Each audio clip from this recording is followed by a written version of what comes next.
Hi everyone, I'm Niharika John Mehra. Welcome to the English Word Book. Now, this is the fourth part of 20 most common and repetitive English grammar rules for bank exams.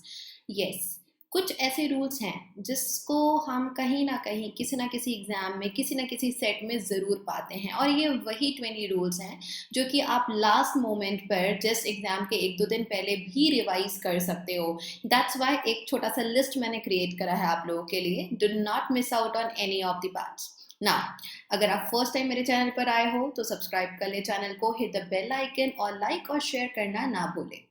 An update for you all जो कि अपने आप को test करना चाहते हैं और कुछ एक्साइटिंग रिवॉर्ड्स जीतना चाहते हैं। सो अनअकैडमी की तरफ से government exam scholarship test 2.0 that is second वाला स्कॉलरशिप टेस्ट अब लाइव हो गया है।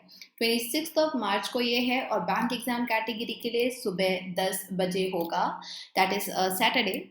और आप लोग एक्साइटिंग रिवॉर्ड्स जीत सकते हो इसमें अगर आपकी रैंक बनती है। You can win Amazon gift cards and AirPods, then you have chance to win mobile, laptop और अन अकेडमी की स्कॉलरशिप। तो बहुत सारा आपके पास है यहाँ पर टारगेट करने के लिए। उससे ऊपर है कि एक अच्छा खासा प्रैक्टिस सेट आपको मिलता है, ऑल इंडिया लेवल की रैंकिंग पता चलती है, सो यू नो कि आप कहाँ स्टैंड करते हो। Link is in the description और कोड अगर मांगता है so NGM10 is the code जिसको यूज करना है और आपको इसे अनलॉक करना है। Do check out the link और you can even scan this QR code और आपको डायरेक्टली वो लिंक जो है ओपन हो जाएगी। चलो let's move on. 13th rule अब आपके सामने है and it is if there are two past events. अच्छा, ये रूल बड़े ध्यान से सुनना है ना कि अगर पास्ट की बात हो रही है, ठीक है, उसमें दो एक्शन दो इवेंट्स हुए थे। We use past perfect tense for the event happened before another event. तो क्या होता है कि लेट्स से हम ऐसे मूव कर रहे हैं टाइमलाइन में, ओके हम पीछे की ओर जा रहे हैं क्योंकि अगर हम इसे प्रेजेंट माने तो अभी पास्ट में ऐसे जा रहे हैं। तो पास्ट में एक एक्शन यहाँ पर हुआ, ओके एक्शन ए, और एक्शन बी या पास्ट का एक और चीज जो है वो भी पास्ट है, वो ए का भी पास्ट है। आई होप आप लोग उस चीज को समझ गए होंगे। तो पास्ट की पास्ट जिसको हम बोलते हैं आसान तरीके से याद रखने के लिए, पास्ट ऑफ पास्ट जो होगा, जो कि पास्ट वाली एक एक्शन के पहले हुआ है, उस वाले को हम पास्ट परफेक्ट टेंस में लिखते हैं। अब एग्जाम्पल को समझना। We were not able to stay at hotel named hotel international. ठीक है, आधा सेंटेंस बोल रहा है we were not able to stay. एक इवेंट ये हो गया, हम नहीं रह पाए वहां। Since we did not reserve a room, दूसरा जो एक्शन है वो हो रहा है कि क्यों नहीं हम वहां पर रुक पाए, क्योंकि हमने रिजर्व नहीं करा था, बुकिंग नहीं करी थी। लेकिन यहाँ पर पढ़ने में भले ही सही लग सकता है, ये सेंटेंस गलत है। पास्ट के दो एक्शन हैं, एक है हम रह नहीं पाए, ठहर नहीं पाए, और एक और एक्शन पास्ट का है कि रिजर्व नहीं करा था। तो कौन सी चीज होगी जो कि पास्ट के एक एक्शन के पहले हुई? दो एक्शन है यहाँ, हमारा रह नहीं पाना उस होटल में और उसके भी पहले की बात, उस रह नहीं पाने के भी पास्ट की बात है कि हमने रिजर्व ही नहीं करा था। तो यहाँ पे डिडंट नहीं आएगा, इसको हैड नॉट के साथ वर्ब का थर्ड फॉर्म पास्ट परफेक्ट में हमें डालना पड़ेगा कि हम we were not able to stay at hotel, हम नहीं रुक पाए उस होटल में क्योंकि सिंस हमने रूम रिजर्व नहीं करा था। तो ये वाला पार्ट पास्ट का भी पास्ट है, ये were able were not able का भी पास्ट है और इसे हम पास्ट परफेक्ट टेंस में लिखेंगे। The next one, hyphenated noun. Hyphenated मतलब ऐसा हाइफन लगा हुआ जिसको आप डैश भी बोलते हो आम तरीके से। सो हाइफेनेटेड नाउन या नाउन बिफोर अ नाउन, उसको जो बिफोर वाला नाउन है कभी भी हम प्लूरल में नहीं लिखते हैं, ओके जैसे अ 5 years old national law in Russia. अभी हम क्या बोल रहे हैं? लॉ। कैसा लॉ है? नेशनल लॉ आपका मेन नाउन है यहाँ पर। अब अगर मैंने इस नाउन को समझाने के लिए यहाँ से लेकर यहाँ तक शब्दों का यूज करा है और उन शब्दों में जैसे ओल्ड एडजेक्टिव है, नेशनल एडजेक्टिव है, अ आर्टिकल है, लेकिन 5 के साथ में ईयर्स नहीं बोल सकती। अगर ऐसा सेंटेंस होता, it took me 5 years to complete this project, तो 5 years के बाद तो मैंने 2 बोल दिया, वहां पर बिल्कुल सही था वो, है ना। लेकिन यहाँ पर तो आपका मेन नाउन लॉ है, तो अ 5-year-old नेशनल लॉ, आपका एक नाउन यहाँ है और इसके पहले, जस्ट पहले, बिना किसी बीच में प्रपोजिशन या बिना किसी वर्ब के लगातार शब्द हैं जो इस लॉ को डिफाइन कर रहे हैं, क्वालिफाई कर रहे हैं, तो उनके लिए आपको यहाँ पर सिंगुलर में ही रखना पड़ेगा। ओके, एक और एग्जांपल देकर समझाती हूँ। सपोज ये जो टॉपिक है हमारा 20 कॉमन रूल्स का, okay, it is a 5-part session, ठीक है, मैं इसको सेशन बुला रही हूँ, ठीक है। तो मैंने क्या बोला, ये जो हमारा टॉपिक है, it is a 5-part session. अब इसी को मुझे दूसरे तरीके से बोलना होगा, तो मैं क्या बोलूंगी, I have divided this session into 5 parts। अब मैं यहाँ पर इसको क्या कर दूंगी, अब मैं इसको प्लूरल कर दूंगी, क्योंकि यहाँ तो फुल स्टॉप आ गया। ओके, यहाँ पर मैंने उस सेशन को समझाने के लिए एक हिस्से को यूज करा, तो पार्ट और सेशन ऑलरेडी नाउन था, क्योंकि सेशन पहले से ही नाउन था, तो ये पार्ट रहेगा, पार्ट स नहीं आ सकता। ओके, अ 3-year कोर्स, अ 2-day जर्नी, तो यहाँ पर मेन नाउन कोई और ही है, तो उसके पहले के अगर कोई नाउन है तो उन्हें सिंगुलर डालना पड़ेगा। लेकिन अगर वही नाउन जो कि प्लूरल में है, वही खुद मेन नाउन भी है, तो उसको आप प्लूरल में रखो जहां जहां जरूरत है, कोई प्रॉब्लम नहीं है। Okay, then we have who versus whom versus which versus that, relative pronoun। Relative pronoun, जैसा कि नाम है उनका, वो रिलेट करने का काम करते हैं। ओके, सबसे पहले हु का यूज तो हम उन लोगों के लिए करते हैं जो कि जीवित हैं, that is human being. Okay, फिर हम करते हैं whom का यूज, जो कि ऑब्जेक्टिव केस में होता है। ऑब्जेक्टिव केस का मतलब हुआ कि कहीं ना कहीं आप एक ऑब्जेक्ट के रूप में उसको यूज कर रहे हो। अभी हु और whom का डिफरेंस बताती हूँ, होल्ड ऑन। आप विच का यूज करते हो नॉन लिविंग चीजों को बताने के लिए, और आप दैट का यूज करते हो कहाँ कहाँ, सुनना। ओके, जहां हु लगा है वहां दैट लग सकता है, जहां विच लगा है वहां भी दैट लग सकता है। कंडीशन क्या होती है, सबसे पहले आगे की बात एक रेस्ट्रिक्टिव क्लॉज हो, दूसरा या तो सुपरलेटिव डिग्री हो, या तो नन लगा हो शब्द के साथ, नो वन, मच, लिटिल, इस प्रकार के डिटर्मिनर लगे हों। उस केस में हम विच या हु नहीं, उसको छोड़कर दैट का यूज करते हैं। अब कुछ एग्जाम्पल्स हम समझते हैं। Joy is the smartest and the most intelligent man who I have ever seen। अब मैं यहाँ पे who नहीं बोल सकती, क्योंकि ये man है जिसके लिए मैंने who लगाया है। यहाँ पे मैं उसको स्मार्टेस्ट बोल रही हूँ, मोस्ट इंटेलिजेंट बोल रही हूँ, सुपरलेटिव डिग्री का यूज है, तो इस हु को हटाकर मुझको यहाँ पर दैट बोलना होगा। अगर सुपरलेटिव डिग्री नहीं होती, जैसे मोस्ट और स्मार्टेस्ट नहीं होता, Joy is a smart and intelligent man, तो उस केस में मैं फिर हु लगा देती, फिर दैट की जरूरत नहीं थी। तो इस वजह से, क्योंकि सुपरलेटिव डिग्री का यूज है, आपको दैट लगाना पड़ेगा, that would be the corrected form.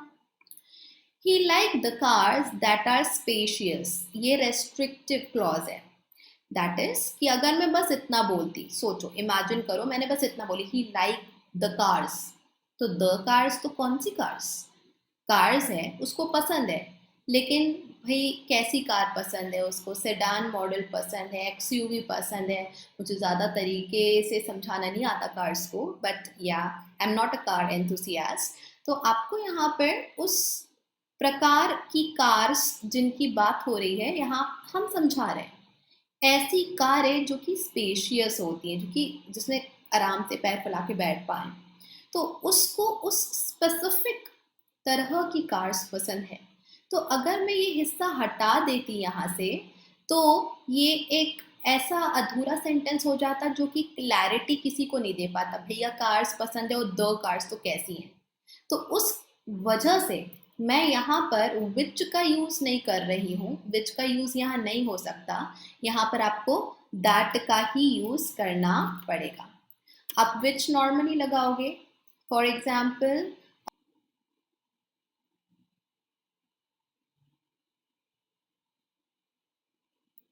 he sold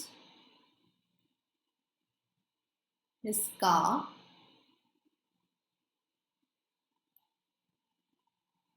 which was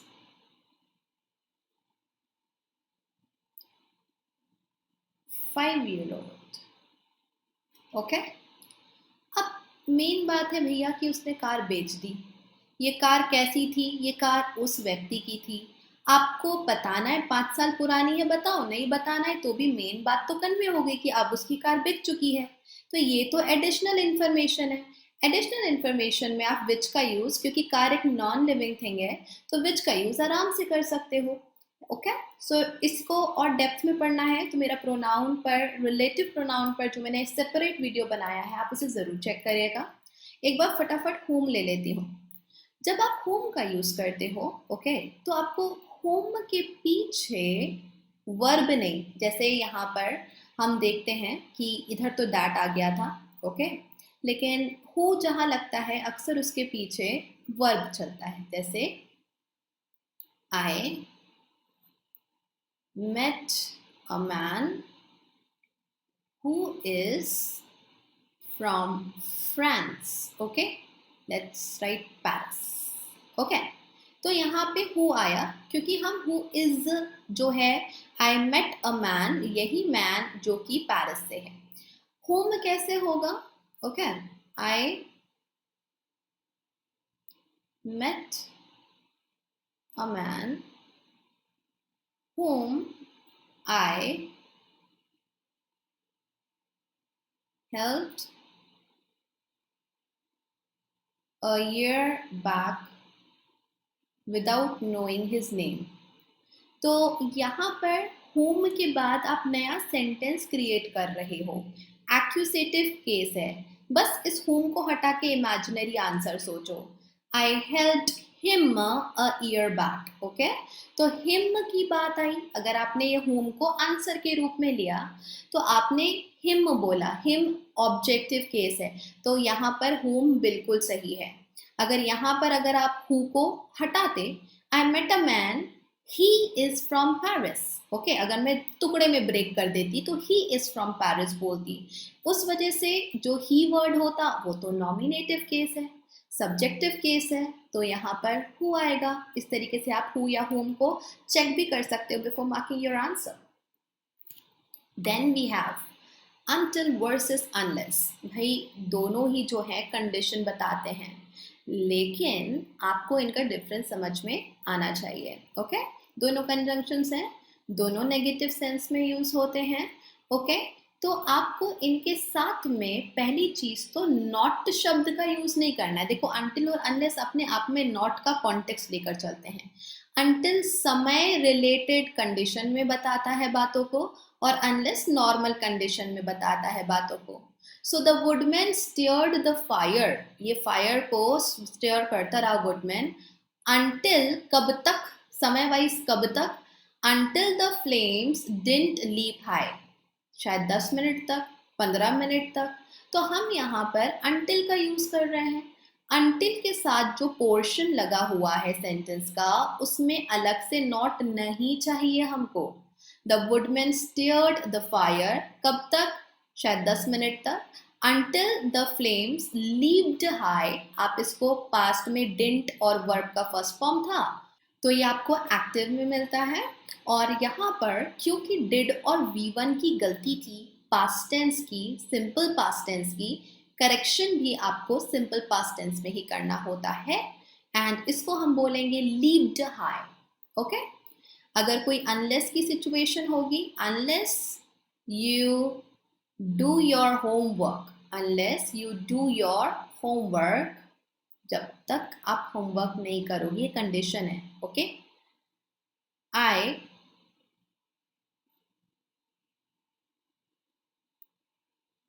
will not talk to you, okay. क्या हो रहा है, हमने अनलेस से ही सेंटेंस को शुरू करा, ओके। अनलेस के साथ जो यहाँ पर बात बोली गई है वो है ये वाली, इसमें मैं नॉट नहीं डाल सकती। आगे वाली बात में मुझे नॉट डालना है नहीं डालना है, जरूरत है नहीं है, वो दूसरी बात है। लेकिन अनलेस के साथ या अनटिल के साथ जुड़ा हुआ जो सेंटेंस का दैट इज क्लॉज का भाग है, उसमें आप अलग से नॉट नहीं लगाओगे, ओके। सो इस बात को ध्यान में रखिएगा। और जो डिफरेंस है अनटिल अनलेस का, समय के हिसाब से कोई कंडीशन है तो अनटिल, अदरवाइज अनलेस का यूज होता है। ऐसा नहीं है कि दोनों आप इंटरचेंज करके यूज कर सकते हो, ओके। So that's it. अगर आप चाहते हैं इसी तरीके से प्रॉपर ग्रामर करना, क्वेश्चंस प्रैक्टिस करना, बैंक एग्जाम ओरिएंटेड, ज्वाइन करें अनअकैडमी प्लस। सब्सक्रिप्शन लेने के लिए लिंक डिस्क्रिप्शन बॉक्स में है, कोड है NGM10। और इसी के साथ साथ आप अपने क्रेडिट्स भी यूज़ करना, जब आप फ्री क्लास देखते हो तो क्रेडिट्स मिलते हैं। मेरी डेली फ्री क्लास होती है 6 PM पर, actually Monday to Friday, not daily, correction. और 1 PM पर नया कोर्स मेरा शुरू हो रहा है 30th ऑफ मार्च से, जहाँ पर मैं कराने वाली हूँ पूरी ग्रामर। और उसके साथ ही साथ में 23rd ऑफ मार्च से मेरा नया कोर्स शुरू हो रहा है 3 PM पर, जिसमें हम करने वाले हैं मॉक टेस्ट्स। सो ये बहुत ही हेल्पफुल कोर्सेज होने वाले, सारे ही कोर्सेज बहुत हेल्पफुल होते हैं। पर आपकी तैयारी एक ही जगह पर सारे सब्जेक्ट्स की हो जाती है सब्सक्रिप्शन लेने के बाद में। सो प्लान करो इसको, link is in the description, code आपके सामने है। Take care all of you, will be seeing you all soon, stay blessed.